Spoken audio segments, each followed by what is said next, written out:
अस्सलाम वालेकुम। क्या हाल चाल? उम्मीद करते हैं कि आप खैरियत से होंगे। मन दुआ है कि आप हमेशा खुश रहें, हंसते और मुस्कुराते रहें और इसी तरह हमें अपना प्यार दिखाते रहें। बिल्कुल जी, मेरा नाम मोहम्मद यूसुफ। मैं हूं तारिक महमूद। मैं हूँ गुलजार मैं हूँ भाई। तो आज हम जिस वीडियो पे रिएक्ट करने जा रहे हैं, वीडियो का टाइटल है disgust democracy Pakistan political misadventure. Major दौराबदिया की वीडियो देखते हैं वीडियो और अपना व्यू एंड पर देंगे। कौन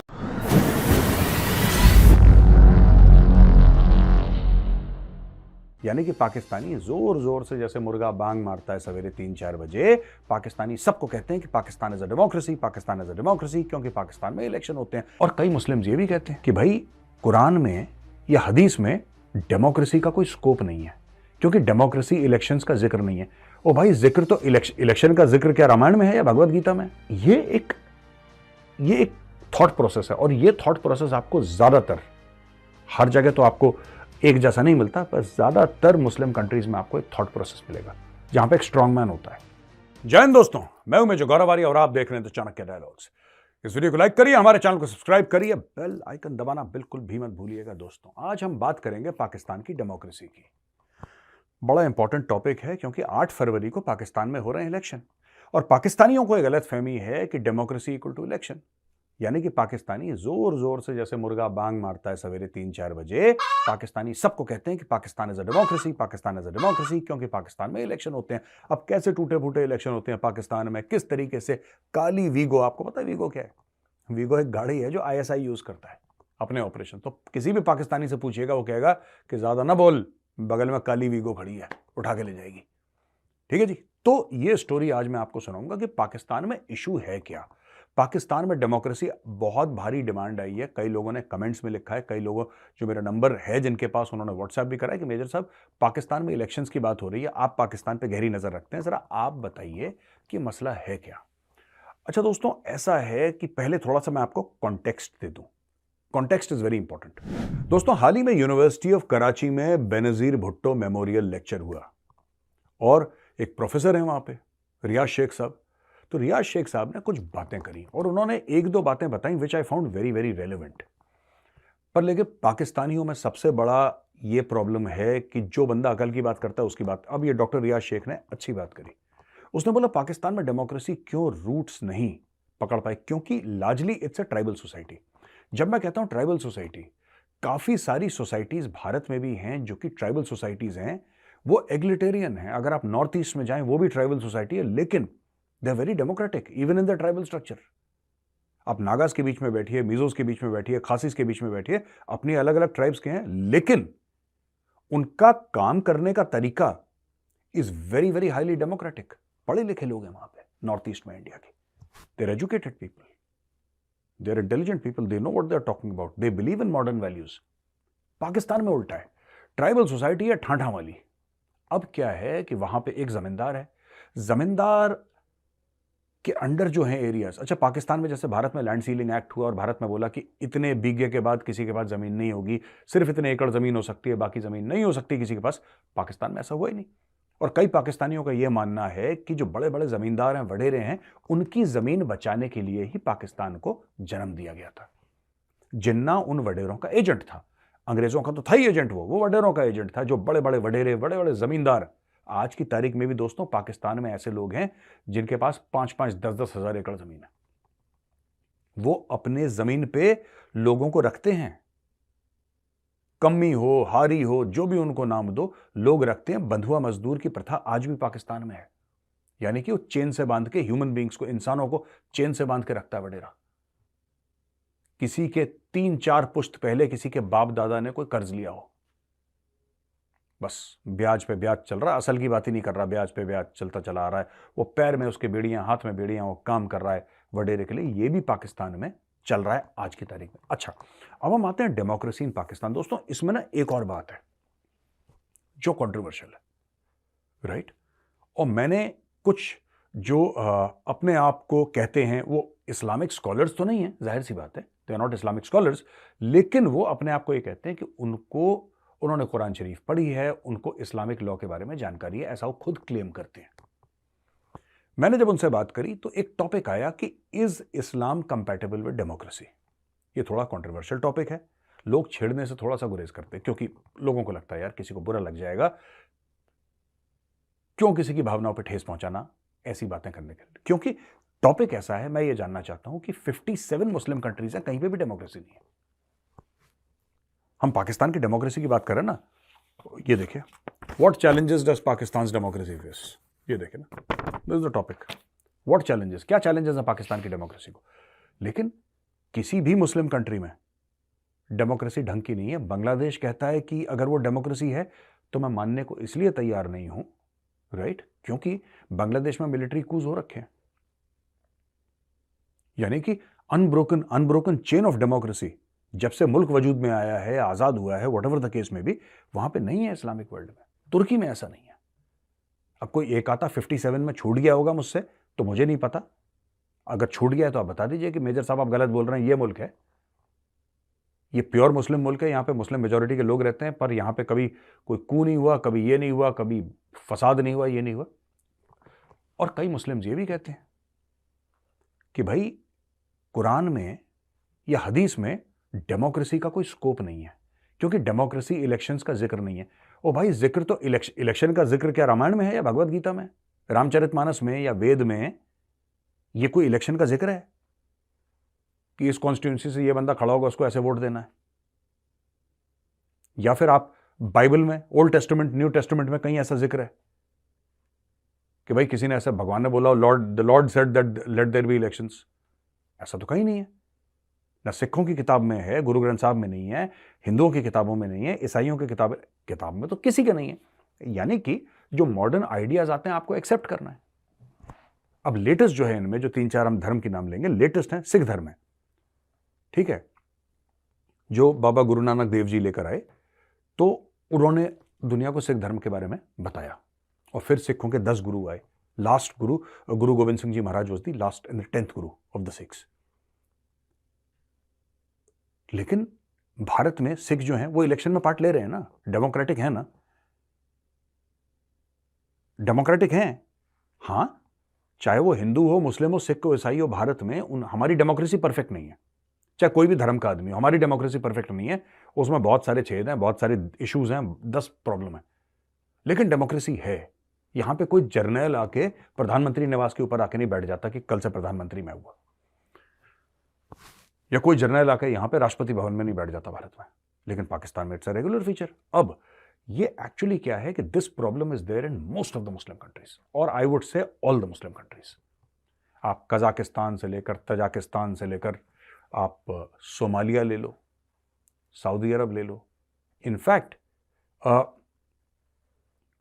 मुझे ध्यान नहीं आ रहा कि कोई डेमोक्रेटिक कंट्री हो, pure democracy, unbroken chain of democracy.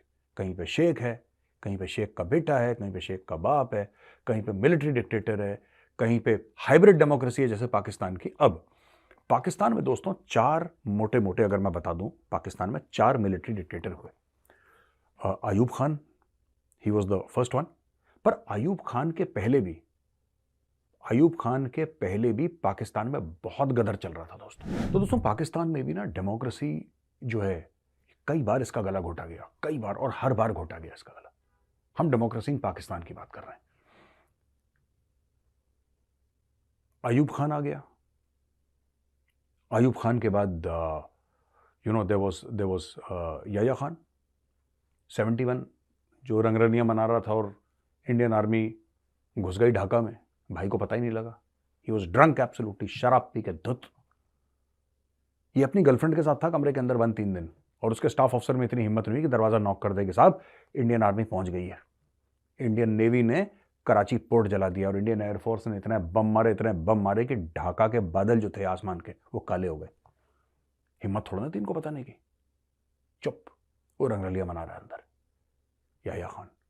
उसके बाद आया इनका जियाउल हक, जिसने फौज में बोला कि सब दाढ़ी उगाएंगे, खुद की दाढ़ी नहीं थी इसकी, खुद की दाढ़ी नहीं थी। इसने बोला कि आप जो दाढ़ी बनाएंगे, आप जो दाढ़ी उगाएंगे अपनी, आप जो नमाज पढ़ेंगे, उसके हिसाब से आपकी जो ACR होती है, एनुअल कॉन्फिडेंशियल रिपोर्ट, जो साल की ACR होता है, ACR आपका इसी पे लिखा जाएगा कि आप कितने बेहतर मुसलमान हैं। उसके बाद परवेज मुशर्रफ जो आया, उसने बेड़ा गर्क करा पाकिस्तान का। उसने अपने हिसाब से कॉन्स्टिट्यूशन को फाड़ा, रद्दी के डस्टबिन में डाला। उसने बोला कि ठीक है, मैं बोलूंगा वो। ये एक थॉट प्रोसेस है, और ये थॉट प्रोसेस आपको ज्यादातर हर जगह तो आपको एक जैसा नहीं मिलता, पर ज़्यादातर मुस्लिम कंट्रीज में आपको एक थॉट प्रोसेस मिलेगा जहाँ पे एक स्ट्रांग मैन होता है, ठीक है, एक स्ट्रांग मैन होता है जहाँ पे बोलता है कि हाँ मेरा नाम सद्दाम हुसैन है और तुम्हारी ज़िंदगी और मौत का फैसला मैं करूँगा, या मेरा नाम मुअम्मर गद्दाफी है, राइट, मुझे तुम नहीं पसंद, मैं तुम्हें मार डालूंगा जान से। तो ये पूरे आलम इस्लाम में फैले हुए हैं ऐसे ऐसे character. Pakistan is no different, Pakistan को बेड़ा ही करके, यहाँ पर तो ट्राइबल सोसाइटी है पाकिस्तान में, even in Punjab, not just in Khyber Pakhtunkhwa, in Balochistan, even in Punjab. तो इनका ऐसा रहा है। अब पाकिस्तान में क्या है कि बलोच प्रोटेस्टर्स आए दोस्तों, बलोच प्रोटेस्टर्स आए तो भाई मार पिटाई शुरू। हमने कवर भी करा था, वो इस्लामाबाद आए, कोई ढूंढने आया, मेरा भाई चला गया, 10 साल से मेरा भाई नहीं देखा, कोई कहता है जी 15 साल से बाप नहीं दिखा मुझे, कोई कहता है जी मेरा बेटा चला गया, कोई कहता है मेरा दोस्त नहीं है। तो ये सब बलोच अपना पूरा वो लेकर आए अपना तामझाम, और उसमें थी औरतें और बच्चे और बुजुर्ग ज़्यादा। ये लोग आ गए और इस्लामाबाद में प्रोटेस्ट करना। ये मैं क्यों बता रहा हूँ आपको? ये मैं इसलिए बता रहा हूँ, जबकि मैं पहले कवर कर चुका हूँ। ये मैं इसलिए बता रहा हूँ कि एक माइंडसेट होता है। प्रोटेस्टर्स प्रोटेस्ट कर रहे हैं, कोई बात नहीं, उनको कर रहे हैं तो प्रोटेस्ट। भारत में नहीं हुआ, एक साल भर तो किसान बैठे रहे यहाँ पे, शाहीन बाग 1 साल रहा, किसने डंडे बरसाए उनके ऊपर? कर रहे हैं प्रोटेस्ट, करने तो कोई बात नहीं, कर रहे हैं तो जितना कर रहे हैं करने दो, उनका हक है प्रोटेस्ट करने का। जबकि देवर इनकन्वीनियंसिंग, ये किसान प्रोटेस्ट भी और शाहीन बाग भी, इन लोगों ने आम लोगों का नाक में दम कर दिया, आम लोगों का। चलो कोई बात नहीं। ये जब मैटर खत्म हुआ दोस्तों पूरा का पूरा इनका कि कि वहां पे हम लोग आएंगे, तो उन्होंने कहा खत्म हो गया बस मामला, ये मैटर खत्म हो गया, हम लोग वहां पे पहुंच गए, अब हम अपना अपील वपील करेंगे। अपना लाठीचार्ज हो गया भाइयों के ऊपर रात को। पुलिस आई, पंजाब पुलिस, दे दनादन। कुछ लोग आए सिविल कपड़े में, मुंह पे कपड़ा पहन के, जैसे कि डाकू होते हैं, लुटेरे। उन लोगों ने लोगों को उठा के ले गए। दहशत बनाने का एक तरीका होता है। पुराने टाइम पे जमींदार यही करता था ना, सारे जमींदार ने, जो बदमाश थे वो, जिस किसान ने अपना हक मांग लिया कि मालिक आपने इतना मुझसे अनाज ले लिया, पैसे इसके दे दो, तो उठा के ले गए, उसकी बीवी को उठा के ले गए, उसकी बेटी को उठा के ले गए, उसके बेटे को उठा के ले गए, या किसान को ही उठा के ले गए, मार मार के जान से मार दिया कि सारे लोग डर जाए। यही गेम पाकिस्तान में। लेकिन बाकी लोग जो अंग्रेज हैं वहां पे, जो एम्बेसी में हैं, वो देख रहे हैं कि क्या बेकार के लोग हैं ये लोग, ये काम करते हैं कि जब कोई अपना हक मांगने आता है उसको मारते हैं। तो यूरोपियन यूनियन EU के जो एम्बेसडर हैं, उन्होंने एक ट्वीट दाग दिया। ये ट्वीट देखिए, मैं आपको पढ़ के भी बता रहा हूं, ये अपने स्क्रीन पे देखिए, यूरोपियन यूनियन के एम्बेसडर का ट्वीट दोस्तों। यूरोपियन यूनियन के एम्बेसडर का नाम है रीना क्योंका। इन्होंने बोला, deeply worried by reports of mishandling at Baloch long march to Islamabad, freedoms of expression, assembly and association guaranteed in Article 19, 21 and 22 respectively of the International Covenant on Civil and Political Rights, ICCPR, a core measure of GSP plus implementation. Pakistan is party to the ICCPR. अब देखो ये चक्कर क्या है, उन्होंने GSP plus क्यों लिखा? ये पुरानी खबर है, 4-5 दिन पुरानी, आज की खबर नहीं है। आज की खबर तो वो है जो बेनजीर भुट्टो मेमोरियल लेक्चर, मैंने वहां से शुरू करा। मैं बताता हूं GSP प्लस बेसिकली क्या है। GSP प्लस यूरोपियन यूनियन वाले पाकिस्तानियों को एक फैसिलिटी देते हैं कि आप ये सामान भेजोगे, एक्सपोर्ट करोगे यूरोप, तो उस पर टैरिफ माफ है। तो पाकिस्तानी गुड्स वैसे तो कंपिटिटिव होती नहीं है प्राइस के मामले में। पाकिस्तानी, क्योंकि मैन्युफैक्चरिंग वहां पर बेड़ा गर्क हो रखा है, बिजली इतनी महंगी है कि एक पेंसिल 100 रुपए की मिलेगी आपको पाकिस्तान में। मैं ये नहीं कह रहा 100 रुपए की मिलती है, मैं एक उदाहरण, एक मुहावरतन आपको एक बात बता रहा हूं, नॉट कि it cost 100 rupees, but I am just saying, just to explain. चीजें 5 गुना 6 गुना महंगी, अब वो एक्सपोर्ट करेंगे वो 10 गुना महंगी हो जाएगी, कौन खरीदेगा यार? तो पाकिस्तानियों को हेल्प करने के लिए GSP प्लस यूरोपियन यूनियन ने दिया कि कोई बात नहीं, तुम्हारे हाथ में कुछ नहीं है, तुम्हारे पल्ले कुछ नहीं है, तुम बेकार हो, बिल्कुल नाकामयाब लोग हो, तुम कुछ कर ही नहीं सकते, तुम्हारे पास का कुछ नहीं है, लेकिन फिर भी जो भी तुम बनाते हो कूड़ा करकट टाइप का गंदा चंदा, वो हम खरीद लेंगे, डोंट वरी।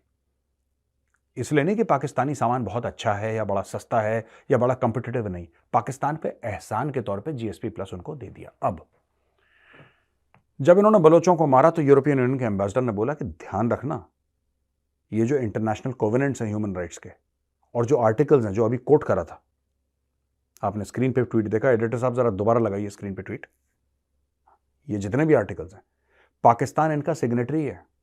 पाकिस्तान ने बोला है कि हाँ हम ये चीज़ का पालन करेंगे, और अगर पाकिस्तान इसका पालन नहीं करता है तो जीएसपी प्लस खतरे में। और भाई साहब, अगर जीएसपी प्लस हटा लेती यूरोपियन यूनियन, पाकिस्तान की वाट लग जाएगी। ये सड़क पे तो हैं ही, ये सड़क पे आ चुके हैं पाकिस्तानी, ये नाली के अंदर चले जाएंगे। लोग कहते हैं ना कि इतना इतना बुरा हाल हुआ कि सड़क पे आ गया, सड़क पे ऑलरेडी है ये नाली के अंदर चले जाएंगे, इतनी वाट लग जाएगी पाकिस्तानियों की। अब मैं आपको दूसरा ट्वीट देखिए अपने स्क्रीन पे। नॉर्वेजियन एम्बेसी इन पाकिस्तान, ये कहते हैं Norway is worried over yesterday's reported handling of demonstration in Islamabad by protesters expressing their concerns over alleged HR violations and human rights violations in Balochistan, important to respect freedom of expression and right to peaceful protest. अच्छा, इसमें जो Mumtaz Zahra Bloch हैं, जो spokes person है, Mumtaz Zahra Bloch साहिबा, spokes person Pakistan ministry of external affairs की spokes person है, वो खुद बलोच है, ठीक है, खुद बलोच। वो कह रही है external countries interference in Pakistan is regrettable. बड़ी गलत है यार, किसी को पाकिस्तान जो कंट्री है उसको पाकिस्तान के अंदरूनी मामलों में दखलंदाजी करने का हक नहीं है। कितने बेवकूफ़ हैं यार, इनके क्या ये कहाँ से पकड़ के लाते हैं ऐसे लंगूर बंदर। यार मैं ये जानना चाहता हूँ, पाकिस्तान में इतने बड़े बड़े ओहदों पे लोगों को बैठा दिया, बिल्कुल अनपढ़ टाइप के लोग बैठा देते हैं, बिल्कुल they should be in a circus, इनको सर्कस में होना चाहिए। ये कैसी लैंग्वेज यूज कर रहे हैं, इट इज रिग्रेटेबल। अरे भाई, तुम पैसा लेते हो उनसे, तुम पैसा लेते हो, वो तुम्हारे घर के बीच में घुस के तुम्हारे मामलों में दखलंदाजी इसलिए करते हैं क्योंकि तुम कटोरा लेके भीख मांगते हो उनसे। आईएमएफ क्या है? आईएमएफ क्या कोई टैक्स लेता है किसी से? कोई शॉपिंग मॉल चलाता है, कोई प्लाजे चलाता है, कोई शुगर की मिल है आईएमएफ के? आईएमएफ के पास पैसा कहां से आता है? जो मुल्क है, मुल्क पैसा देते हैं आईएमएफ को, मुल्क मिला के आईएमएफ को पैसा देते हैं, वर्ल्ड बैंक को पैसा देते हैं, कंट्रीब्यूट करते हैं, तब वो जाके आगे बांटते हैं आप लोगों को। आप ये चाहते हैं पैसा मिलता रहे, हमें मेहनत करनी नहीं है, हार्डवर्क करना नहीं है, क्योंकि वो पाकिस्तानी डीएनए में मेहनत करना है ही नहीं। ठीक है, कुछ गरीब कोई मेहनत कर रहा होगा। Most of the population is having fun. Foreign funding के चक्कर में सब लोग मजे मार रहे हैं पाकिस्तान में। एक बात बताओ यार, तुम कह रहे हो कि वो हमारे मामले में इंटरफियर ना करें, तुम्हारे मामले वो चलाते हैं बेवकूफों। कौन से मामले में इंटरफियर ना करें? तुम्हारे मामले वो चलाते हैं। अगर तुम्हें आईएमएफ और वर्ल्ड बैंक लोन न दें, तुम्हारा 2 महीने पाकिस्तान ना चले, और तुम उनसे जिनके सामने भीख मांग रहे हो, जिनके सामने नाक रगड़ते हो गोरों के सामने, उन्हीं गोरों को कह रहे हो कि तुम इंटरफियर ना करो पाकिस्तान के अंदरूनी मामले में। खुद तुमने अपनी खुद मुख्तारी बेच दी, और यहां पे तुम बड़े सियाने बन रहे हो कि यार इंटरफेयर ना, कोई तो करेगा, वो तो करेगा भाई। तुमने अपना घर, अपने बर्तन सारे गिरवी रख रखे हैं, कुछ चीनियों को, कुछ गोरों को, कुछ अरबों को, तो करेंगे इंटरफेयर वो तो। यार देखो, ये तो बात है ना, ये तो होता है। जो सेठ साहूकार होता है, जब पूरा घर किसी का गिरवी रख लेता तो इंटरफेयर करता है कि घर कैसे चलेगा? वो तो करता है इंटरफेयर। फिर दोस्तों, कमिटी टू प्रोटेक्ट जर्नलिस्ट ने पाकिस्तान को, दुनिया में तकरीबन 195 देश हैं, उनमें से जो टॉप 11 है, यानी कि पाकिस्तान का नंबर 11 है, जो कंट्रीज जर्नलिस्ट का मर्डर करते हैं, जर्नलिस्ट को मारते हैं, जर्नलिस्ट को टॉर्चर करते हैं, अगवा करते हैं, गायब। इमरान रियाज खान को देखिए, 2-3 महीने के लिए, 4 महीने के लिए गायब भी कर दिया था उसको। आया तो शक्ल से ऐसा लग रहा था बुढ़ा बाबा किसी गांव का होगा। कितनों को तो गोली मार दी, कितनों को हत्या करने की कोशिश करी, किन की हत्या कर दी। पाकिस्तान वीडियो खत्म हो गई है भाई। मेजर साहब ने डेमोक्रेसी पे बात की। साहब जरा भाई साहब, पुराने दौर में बहुत सारी ऐसी चीज़ें थी जो नहीं हुई। उन्होंने रामायण की बात की, महाभारत की भी। महाभारत में भी उस वक्त भी डेमोक्रेसी नहीं थी, कुरान में भी डेमोक्रेसी का जिक्र नहीं है। किसी की कोई भी अगर कोई वो नेता चुनते थे तो उसमें जो बड़े सुपीरियर होते थे, जो कबीलों के सरदार होते थे, वही वोट करते थे, और उसी वोट की बिना पर वो अपना सरदार चुन लेते थे। इस तरह ही था। इस तरह अरब की बात करें तो यहाँ पर भी भाई साहब वो तलवार वाला ही दौर सिस्टम था कि अगर किसी की स्टेट थी, वो किसी का स्टेट का बादशाह था, तो वो दूसरी स्टेट पर अटैक करके उस पर भी कब्जा कर लेता था। उस वक्त तो ये दौर चलता था। कई जगह केनियों ने कब्जाई थी। बाकी भाई इस्लामिक कंट्री की बात करें तो किसी कंट्री में डेमोक्रेसी है ही नहीं।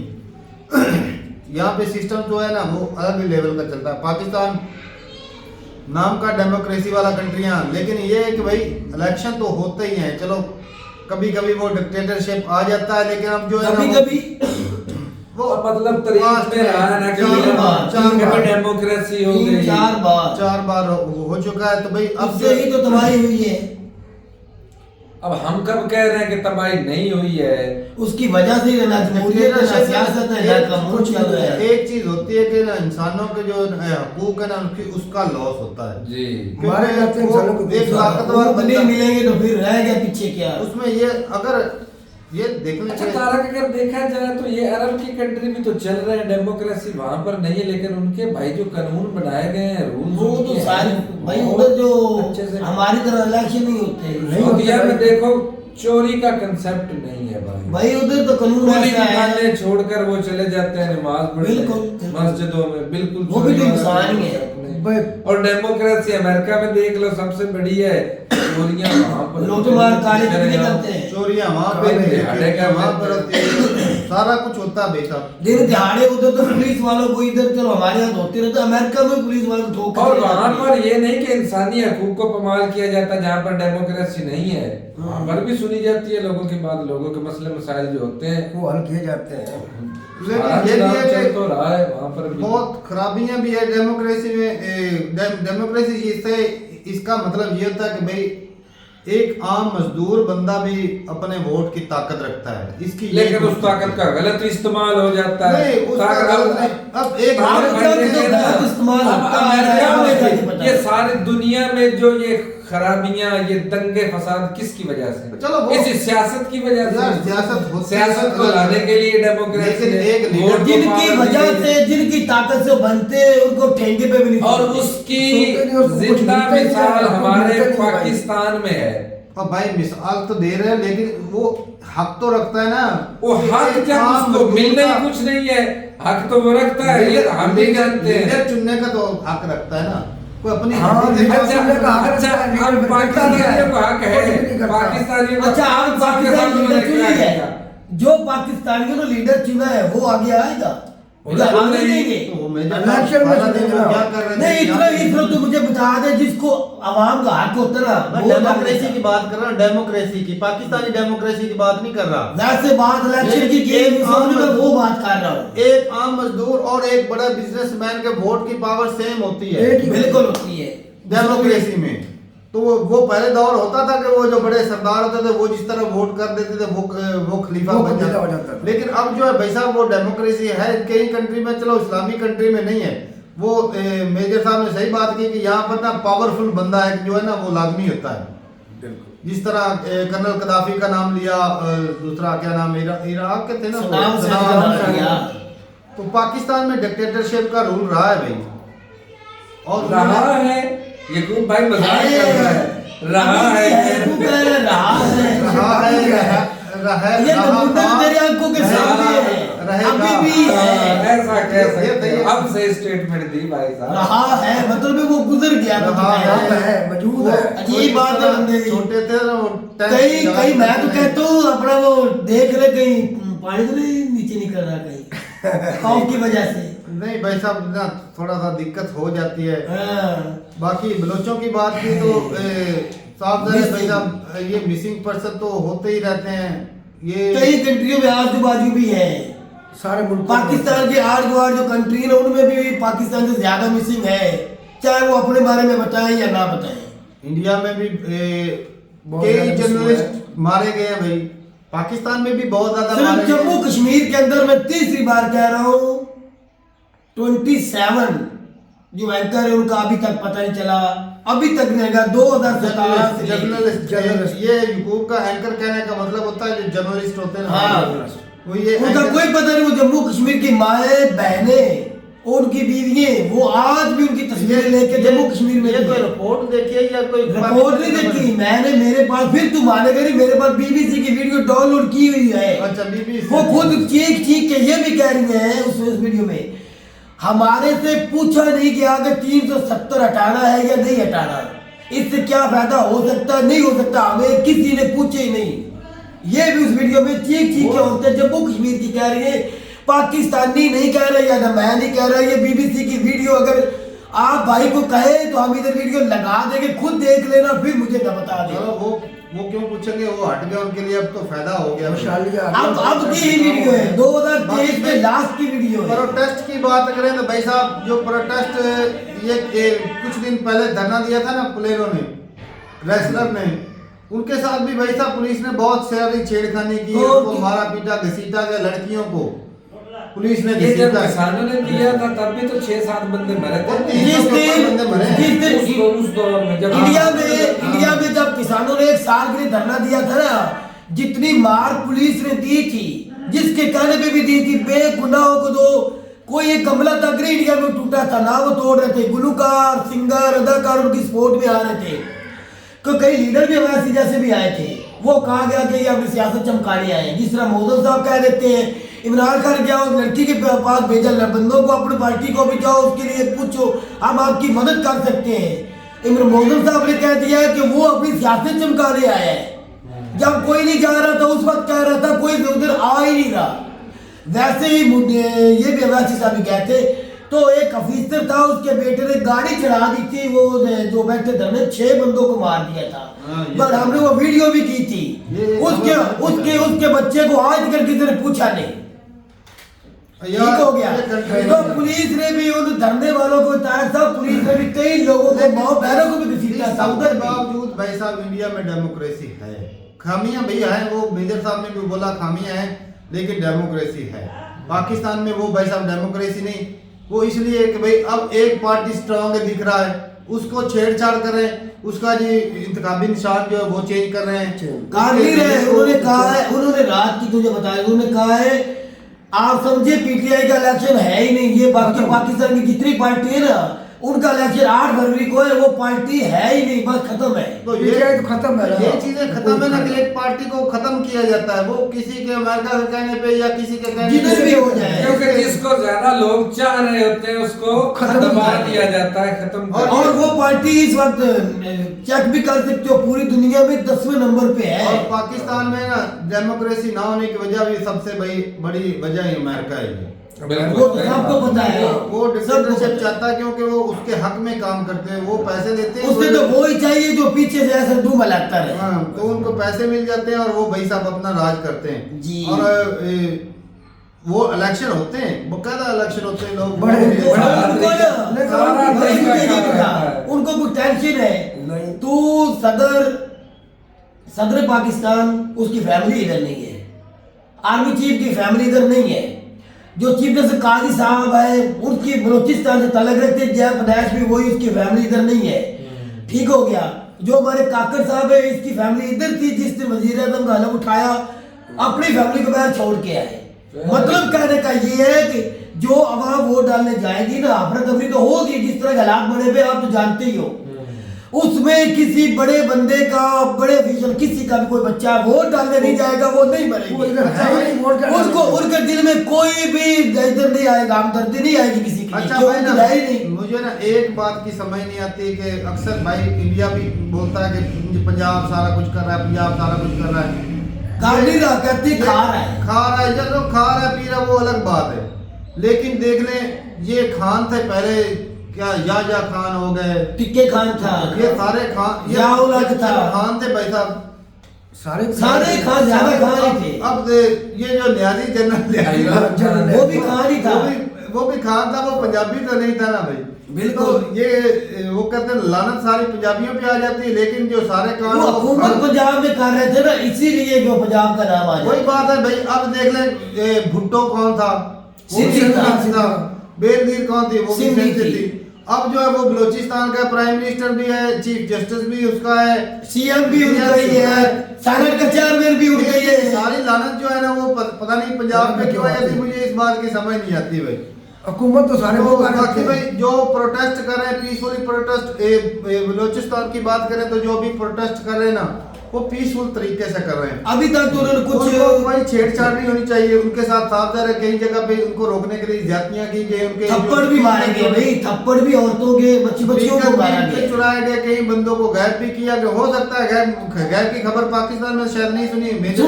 सुनिए धरने के दौरान उठा के रात को कहीं आए सिविल कपड़ों में, वो उठा के ले गया, आपसे बात करनी, ये इशू है वो है, तो वो ले गए। 5-7 दिन हो गए उनको, वो कह रही है अब हमें तो वो भूल गए, अभी इनकी पड़ गई है, भाई हमारे हाथों से जिनको लेके वो ही हमें दे दो। 15-20 बंदे ले गए। हाँ वो ही हमें दे दो। अरे, क्या होगा भाई? वो दो तो आए थे, तस्वीरें उठा के जिंदा जो साथ बैठे थे पास थे उनको लेके चले गए। पता नहीं वो कौन है, अब वो सबको पता है कौन है। चलें जी भाई। वो है वो जो वीगो डालने वाले मेजर साहब कह रहे थे वीगो। ये मरवाएगा। हाँ वीगो था, वीगो जो जमशेद दस्ती के घर रात 3 बजे गया था, वीगो। जो इलाहाबाद की पोती जो थी ना, जिसकी दीवारें फलांग कर अंदर गए थे, जज भी रह चुकी थी, वो था वीगो। जो फरेज राय की घर की फलांगे कर अंदर गए थे, वो था वीगो। जो जमाल पार्क में आए थे, वो था वीगो। शेख रशीद के साथ क्या हुआ है? कुछ भी नहीं, शेख रशीद को छोड़ दिया उन्होंने, अच्छा, छोड़ दिया है। चलें जी ठीक है भाई। अब डेमोक्रेसी में हम अपना वोट देंगे। पाकिस्तान में अभी इलेक्शन होने जा रहे हैं, देखते हैं 8 क्या फरवरी को होगा। देखते क्या बने। और भाई डेमोक्रेसी की बात करें तो इंडिया में मैं वो काफी वीडियोस देखता हूँ, तो वहाँ पर भी चल रहा है कि घोटाला हुआ है ये इलेक्शन घोटाला होता रहता में, है। ये बेईमानी और पूरे सूबे को ही क्लियर कर दिया गया है। हाँ, तो ये चीजें चलती हैं भाई साहब। डेमोक्रेसी में भी चलो पैसा से वोट खरीद लिया, ये चीजें अच्छा, मैं सुन रहा धमका था के- जो कैंडिडेट खड़ा हुआ है ना इलेक्शन के लिए, उसका खुद का वोट भी उसके लिए कास्ट नहीं हुआ है, हाँ, वो भी हाँ। मशीन ने चेंज कर दी। हाँ, मैं ये तुम देखिए यार, ये तो फिर इंडिया में कौन सी देखिए, डेमोक्रेसी है कि भाई? उसकी फैमिली का वोट है और उसका अपना वोट कास्ट नहीं है। हालांकि उसको तो चाहिए था हालांकि वो वोट बंदा डालती। तो सबसे पहले वोट कास्ट है। हाँ। तो फिर तो ठीक है भाई, अपनी रात जरूर बताइएगा कमेंट सेक्शन में। मिलते नहीं वीडियो के साथ, तब तक के लिए इजाजत दें। अल्लाह हाफ़िज़।